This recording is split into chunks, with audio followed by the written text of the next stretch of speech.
안녕하세요. 인생고개입니다. 대출금액 3억 5천만 원, 대출이자 연 4.15%, 40년 상환, 1년 거치, 5년 고정금리, 1회차 상환금액 149만 5,605원. 이 금액을 매달 감당해야 한다는 것은 정말 힘들 것 같죠?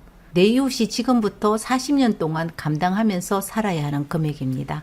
사람들은 누구나 살아갈 수 있는 주거지, 집은 있어야 되잖아요. 다른 사람 간다고 지게지고 아파트 분양시장으로 달려가서 줍줍으로 담았을 때는 지인에게는 미래를 꿈꾸게 만들었지만 지금 현재는 기존에 살고 있는 집도 팔리지 않고 전세 세입자도 구하지 못해서 엄청난 대출을 받아서 어쩔 수 없이 잔금을 진행하였습니다.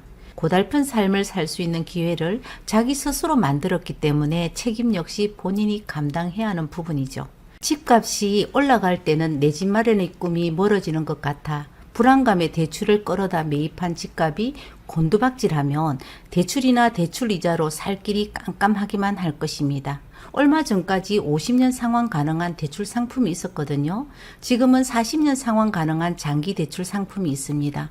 대부분 대출은 최장기간 상품을 선호합니다. 지역마다 거주한 사람에 따라 다르겠지만 제가 거주하는 지역은 30대 중후반이 많은 편입니다. 소득이나 조건이 되면 내 집 마련 디딤돌 대출을 많이 이용하는데 대출 만기는 10년부터 30년 상환 조건입니다. 아이고 30년씩 40년씩 어째 상환하겠는겨? 빨리 갚아푸지 뭐. 능력 있으면 갚으면 되겠죠. 그런데 사람 사는 게 어디 계획대로 되겠습니까? 얼마 전 집을 거래하고도 가슴 아팠던 적이 있었답니다. 거래가 2억대 후반, 매입 당시 금액은 3억대 후반이었습니다. 취득세 기타 비용은 제외하고 9,500만 원 손해보고 매매할 수밖에 없는 사람이었습니다. 원인은 무리한 대출이었죠. 대출 상환을 10년으로 약정했기 때문에 변동금리로 이자는 수직 상승하고 원금과 이자를 동시 상환을 하기에는 집주인의 나이가 너무 많았기 때문입니다. 당뇨로 눈에 핏줄이 다 터져서 앞이 보이지 않아도 대출이자 때문에 무리하게 일을 하다 결국은 실명 위기를 겪게 된 집이죠. 대출 상환하고 딱 100만 원 남았거든요. 우여곡절 끝에 집을 매매하고 아들의 첫마디가 엄마 이 돈으로 우리 통닭 한번 먹어요. 그렇게 말을 했습니다. 대출금과 이자를 갚기 위해 온 가족 수입을 모두 다 퍼부었다는 것입니다. 그렇기 때문에 너무 단시간 상환 조건으로 대출을 실행하시면 안 됩니다. 누가 같은 집에 40년, 50년을 살아가나요? 평생 살 것 같이 이것저것 다 꾸며놓고 본인 마음에 딱 들도록 직접 집을 지어도 끝까지 사는 사람들 많이 없잖아요. 대출을 받을 때는 장기 대출 상품을 이용하셨다가 목돈이 생기면 상환하고 그렇게 살면 되거든요. 일정 기간 지나면 중도 상환 수수료도 없습니다. 가계대출 안정화를 위해서 시중은행들이 대출 조기 상환을 유도하기 위해 중도 상환 수수료를 12월 한 달간 한시적으로 면제 조치를 시행한다고 했습니다. 애 낳으면 5억 파격 대출, 이름하여 신생아 특례 대출이 내년 2024년 1월 출시 예정입니다. 젊은 사람들이 많이 살다 보니까 벌써 문의 전화가 많이 옵니다. 신생아 특례주택 구입, 전세 자금 대출에 관심이 쏠리고 있다는 것입니다. 해당 상품은 파격적인 저리 대출로 집 걱정을 덜어준다는 게 취지이며 출산을 장려하는 목적을 가지고 있습니다. 주택 구입 자금, 전세 자금, 결혼하지 않아도 애만 있으면 모두 지원 대상이 된다는 것입니다. 특례 대출 후 추가로 아이를 낳으면 신생아 한 명당 0.2% 금리를 깎아주고 특례 금리 고정 기간을 5년이 더 늘어납니다. 정부는 최장 15년 동안 특례 금리를 적용받을 수 있도록 설계했다고 했습니다. 가령 처음에 1.6% 금리를 적용받은 뒤 아이를 2명 더 낳으면 금리가 연 1.2%까지 떨어진다는 것이죠. 그렇지만 임신 중인 출산 예정자인 경우에는 신생아 특례 대출을 이용할 수가 없습니다. 대출 대상자는 대출 신청일 기준 2년 내에 출산한 무주택 가구만 해당됩니다. 2023년 1월 기준으로 내년에 대출 상품이 출시된다면 2023년 1월 출산한 가구부터 대상이 된다는 겁니다. 2022년 12월에 출산했다면 이 상품은 신청할 수 없습니다. 소득 조건은 디딤돌 대출의 배 이상인 1억 3천만 원 이하로 대기업 직장인도 대출받을 수 있으며 한 번 정해진 금리는 5년간 고정입니다. 이렇게 정부에서 출산을 늘리기 위해서 파격적인 대출 상품을 출시하는 뒤 2024년에는 집값이 어째 좀 올라갈란가? 글쎄요. 요즘 미래에 대한 예측을 할 수 있을까요? 중요한 것은 지금 현재가 코로나19 때보다 손님이 더 움직이지 않다는 것이죠. 하루 종일 전화기가 울리는데 바로 앞 아파트 단지도 아닌 멀리 떨어져 있는 아파트 단지까지 매물 접수를 하기 때문입니다. 손님이 그렇게도 없습니까? 난 집 팔아야 되는데 우리 집 가격 좀 내리고 우차든지 집 좀 팔아주이소. 이런 전화로 하루를 보내는 게 현실입니다. 당장 내일도 몰라보는 시대에 우리가 살고 있는 것입니다. 인생 고객 여러분들도 IMF 기억하시죠? 집값이 반토막이 났을 때 그때 집을 샀어야 되는데 후회하는 사람들 많았습니다. 그때는 엄청난 대출 금리를 감당할 수 있는 사람만 사야 되는 시기였죠. 대출 이자 때문에 경매로 넘어가고 내 보유한 자산마저 날렸는 사람 역시 많았습니다. 경매 역시 진행형입니다. 제가 거주하고 있는 단지에도 경매 진행 중인 물건을 어렵지 않게 볼 수 있습니다. 한편에서는 집 매매가 되지 않고 대출이자 등으로 경매가 넘어가고 또 한편으로는 작은 돈으로 수입을 얻기 위해서 위험한 투자를 하고 있습니다. 우리 지역에 있는 오피스텔 분양 내역입니다. 자부담 약 3천만 원, 대출 7천만 원, 현재 대출금리 5.6%로 계산하면 대출이자 약 33만 원이거든요. 오피스텔은 아파트보다 대출금리가 비쌉니다. 오피스텔을 임대를 하면 보증금 500에 월 45만 원입니다. 그럼 12만 원 수익을 볼 수 있다는 결과가 나오잖아요. 준공 3년 된 오피스텔인데 재임대하면 중개보수와 집에 문제가 발생하면 유지관리비는 생각하지도 않고 언젠가는 매매 금액이 올라간다는 어리석고 위험한 계획을 세우고 있는 사람들이 아직 많다는 겁니다. 당장 내일도 예상하기 힘든데 이런 불확실하고 불안전한 시장에서 어떻게 집값을 예상할 수 있겠습니까? 순간의 선택이 어쩌면 우리를 계속 빚을 끌어안고 평생 빚 갚다가 사그라지는 인생을 살아야 될지도 모릅니다. 연말에 저도 잘못 선택한 대가로 현관문만 내 몫인 집으로 입주를 합니다. 오늘 인근 부동산 소장이 전화로 매도 의사를 묻더라고요. 어쩔 수 없이 입주를 한다고 말하니까 그래도 잔금을 할 수 있다는 것이 정말 다행이다라고 했습니다. 투자로 분양받은 아파트를 엄청난 마이너스 금액으로 거래한 사람들은 그나마 한숨 돌렸고 아직 팔지도 못하고 계속 연체이자를 부담하는 사람들도 많다고 했습니다. 집은 똑같지 않습니다. 지역마다 다르고 지하철역이나 학교, 대형마트, 대형 병원에 인접해 있는 집은 가격은 그렇지 못한 지역보다 비싼 것은 당연한 것입니다.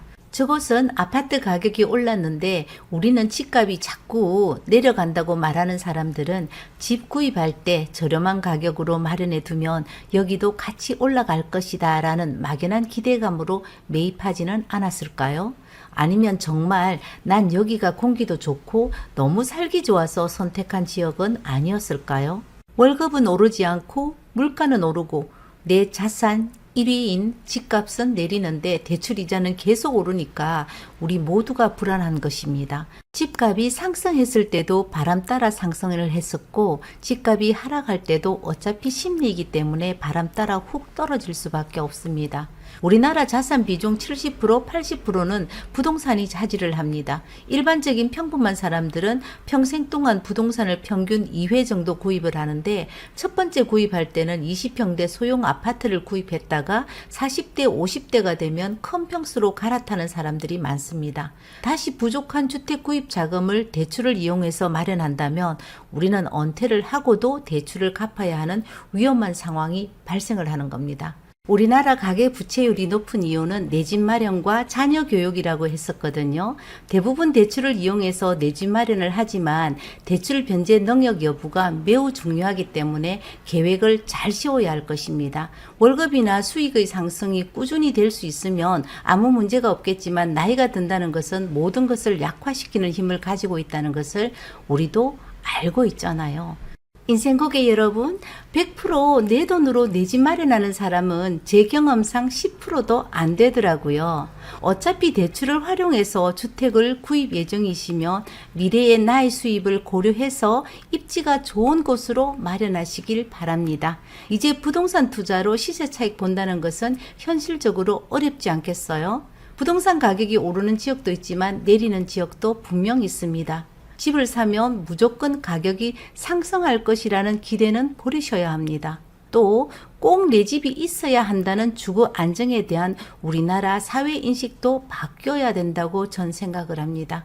오늘 인생고개 여기에서 마치겠습니다. 감사합니다.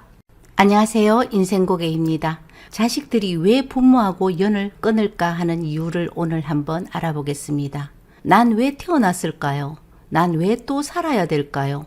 수많은 고민을 하고 다시 살기로 결정한 42살 남자가 있습니다. 7년 전 결혼하면서 전셋집을 구할 때 저하고 맺어진 인연으로 지금까지 알고 지내는 사람입니다. 처음 사무실에 왔을 때 아버지와 같이 왔거든요. 삭수가 노란 놈, 대갈땡이 나빠서 부모 창피는 혼자서 다 시키는 놈, 입에 담지도 못할 말을 계속 퍼붓는 아버지였습니다. 두 분 아버지와 아들 맞으시죠? 제가 옆에서 듣고 있으니까 민망스러워 죽겠어요. 아버님은 아들에게 그렇게 자꾸 거친 말씀만 하시면 나이 들어서 어떡하려고 그래요? 저 자식은 이런 말 들어도 싸요. 이런 말 들어도 괜찮은 자식은 없습니다. 그럼 아버님, 저도 경수 씨에게 마음 편하게 아버님처럼 말해도 되죠? 부모에게 대접 못 받는 자식, 다른 사람들도 절대 대접해 주지 않습니다. 저래 말하는 것이 나를 사랑해서 그렇게 말을 한답니다. 괜찮아요. 나 어릴 때부터 맨날 들었던 소리라서 이제는 한쪽 귀로 듣고 한쪽 귀로 흘러보냅니다. 그래서 내 귀가 두 개지 않습니까? 형이 아파트 잔금을 해야 하니까 동생이란 놈이 보태주지도 않고 자기 살 궁리만 하고 있다고 짜증을 내더라고요. 아들은 그러면 아버지가 도와주시면 되겠네요. 한마디 던지면서 앞서 나갔습니다. 이틀 후 아들은 전세 계약을 했고 저에게 부탁을 했습니다. 아버지에게서 전화가 오면은 대출을 받아서 들어간다고 꼭 말해달라는 겁니다. 대출 안 받고 전셋집 마련했는데 이걸 왜 아버지에게 비밀을 해야 되느냐고 했더니 아버지는 형밖에 모르는 사람이다. 형이 잘 살아야 집안이 편안하다. 그래서 나와 여동생에게서 가전 명목으로 받아 챙긴 돈까지 모두 형에게 준다고 했습니다. 형은 아버지가 늙으면 모셔야 되기 때문에 동생들이 잘해야 된다는 말로 차별을 확실하게 두는 아버지라고 했죠. 난 형하고 차별하는 아버지가 싫다고 했습니다. 그런데 5년이 지나고 남자는 대출을 받아서 아파트를 구입했거든요. 아버지와 대면대면하게 살아가는 부자지간이었는데 아버지 앞니 때문에 문제가 생긴 겁니다. 어금니가 빠졌을 때도 아버지는 번듯한 직장에 다니는 큰아들에게는 한마디 말도 못하고 임플란트 비용을 대학 졸업도 못하고 주야로 현장에서 일하는 둘째 아들에게 청구를 했다고 합니다. 300만 원을 주었고 3년이 지난 이번에는 앞니 4개가 몽창 빠져서 임플란트를 해야 된다고 하더랍니다. 처음에는 싫다고 했지만 이 빠진 모습을 보니까 안쓰러워서 또 400만 원을 주었는데 알고 보니 임플란트는 하지 않고 털리를 하고 있더래요. 이유를 알아야 되지 않습니까? 큰아들 차 바꿀 때 계약금으로 돈을 주었답니다. 꼴랑 700만 원 주었다고 유세 떤다며 너도 네 자식 크면 똑같이 당해봐야 부모 말 말지. 아니다. 너처럼 돌땡땡은 죽을 때까지 모를 거다. 그렇게 모진 말을 하더래요. 그 후 명절에도 아내와 아들만 보내고 가지 않았다고 합니다. 때로는 많이 외롭고 돌아갈 집을 스스로 없애고 나니까 너무 슬펐지만 슬픈 만큼 자식에게 공부 못해도 나처럼 성공을 하지 못해도 괜찮다 하며 아이에게 사랑을 주고 마음껏 행복하게 삶을 살아갈 수 있는 울타리로 살아가기로 했답니다. 인생고객 여러분 어떠세요? 인생은 뿌린 대로 거둔다고 합니다. 자식들 바보 멍청이 만들고 자식에게 평생 상처 주고 살면 나중에 자식들이 부모 대접해 주겠습니까? 평생 상처를 받고 살아온 자식들은 나이가 들었다고 그 상처 절대 잊어버리지 못합니다. 그러니까 자식은 자기 인생 살도록 두고 부모도 자식에게 짐은 되지 말아야죠. 내 자식이 변했어?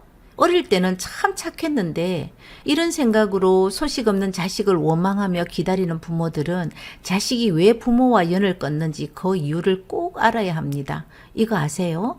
첫 번째가 부모들의 차별 대우입니다. 그리고 모든 원인을 부모들이 제공을 합니다. 제가 아는 지인은 딸이 둘이 있습니다. 아주 어릴 때부터 아이들에게 용돈을 줘도 항상 온 가족이 모인 자리에서 공개적으로 준다고 합니다. 언니와 동생의 용돈이 다르기 때문에 정해진 금액을 제시하고 언니와 동생이 서로 협의하고 합의하면서 나누어 가지라고 했답니다. 현명하지 않나요? 부모가 나눔으로 차별을 받았다고 생각하는 자식은 분명 생길 수 있지만 일정 금액을 앞에 두고 각자의 입장에서 자식들이 현명하게 분배를 한다는 것입니다. 둘째, 성인이 된 자식을 통제하려고 하고 잔소리를 습관적으로 하는 부모는 자식들을 싫어합니다. 부모가 자식에게 잔소리도 못하냐고요? 할 수 있습니다. 자식을 함부로 비난하는 말을 하면 안 된다는 것이죠. 자식이란 인격체를 존중해 줘야 합니다. 존중받지 못한 자식들 절대 부모 신뢰하거나 공경하지 않습니다. 자식에게 준 것도 없는데 바라는 게 있으면 욕심입니다. 셋째, 자식에게 폭언을 하거나 폭력을 행사하는 부모입니다. 난 자식에게 한 번도 손찌검을 안 하고 키웠다는 사람 알고 보니 욕이 장난이 아닌 사람도 보았거든요. 차라리 한 대 맞는 것이 더 낫겠다는 사람도 보았다니까요. 네 애미를 닮아서 행실이 그렇다. 네 애비를 닮아서 꼴도 보기 싫다는 말.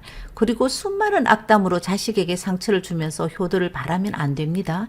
효도는 누가 하라고 해서 하는 것이 아니라 마음에서 우러나와야 할 수 있습니다.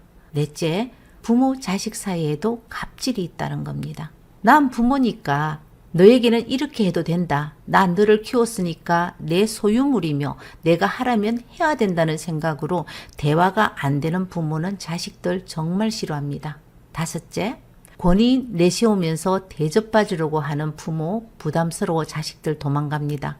나이 들었으니까 지금부터 이제 너희들이 나를 책임져야 한다는 부담을 주는 부모들 그냥 저하고 같이 요양원에 들어갈 준비하고 사셔야 합니다. 부모도 남이고 자식도 남이거든요. 여섯째, 부모는 잘못했다고 절대 말하지 않는다. 부모도 자식에게 잘못을 했다면 용서를 구해야죠. 그래야 화해가 되지 않겠습니까? 멀어져 간 자식하고 화해하고 싶다면 먼저 부모가 잘못이 있다면 먼저 사과하셔야 화해가 된다는 것 잊지 마십시오. 일곱 번째, 부모는 평생 자신의 생각과 판단이 맞다는 확신을 가지고 있다. 90살 먹은 아버지가 70살 먹은 아들 보고 차조심하라고 한다잖아요. 이런 사람이 바로 부모입니다. 하지만 이제 자식이 성인이 되었다면 자식 의견과 판단을 존중해 주어야 합니다. 믿어주지 않는 부모, 자식들도 당연히 싫어합니다. 여덟 번째, 내가 살고 싶어 부모하고 연을 끊는다. 사람은 변하지 않습니다. 그러니까 자식이든 부모든 서로에게 스트레스를 주고받다가 살기 위해서 연을 끊고 살아가는 것입니다. 위에 언급한 남자가 말하더군요. 낳아서 밥 먹이고 공부시키고 했으면 집에 키우는 강아지도 은혜를 갚는다고 하는 아버지에게 아버지, 그럼 강아지를 데려다 키우지 왜 은혜도 모르는 사람 새끼를 낳았어요? 따지다가 귀싸대기만 맞았다고 합니다. 자식하고 부모하고 불화가 생기면 모두 부모 탓입니다. 자식하고 불화가 생기면 이것은 못돼 먹은 자식 탓입니다. 세상 어디에도 본인 탓은 없으니까 부모와 자식도 갈등이 생기는 겁니다.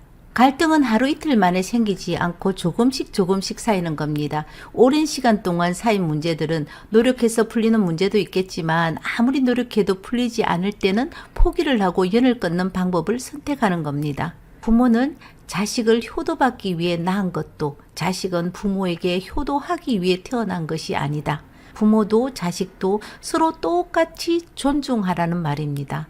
인생고개 여러분, 친구들끼리 하는 말인데요. 자식 결혼할 때 노후 자금 털어서 결혼시키지 말고, 절대 애 낳으면 애 봐주지 말고, 명절이나 제사 때 오라고 전화하지 말고, 연락은 필요할 때 가끔 하고, 자식들에게 잔소리하면서 자식 인생 마음대로 주물르지 말고 그 시간에 혼자서 즐겁게 살면 된다. 어떠세요? 우리 자식이 오지 않는 이유를 찾았나요? 지금은 내 옆에 있는 자식도 부모가 변하지 않으면 언젠가는 남이 되어가는 것을 우리는 보게 될 겁니다. 지금부터라도 부모 공부하면서 가족이 행복하게 살아가시기를 인생고개에서 응원하겠습니다. 감사합니다.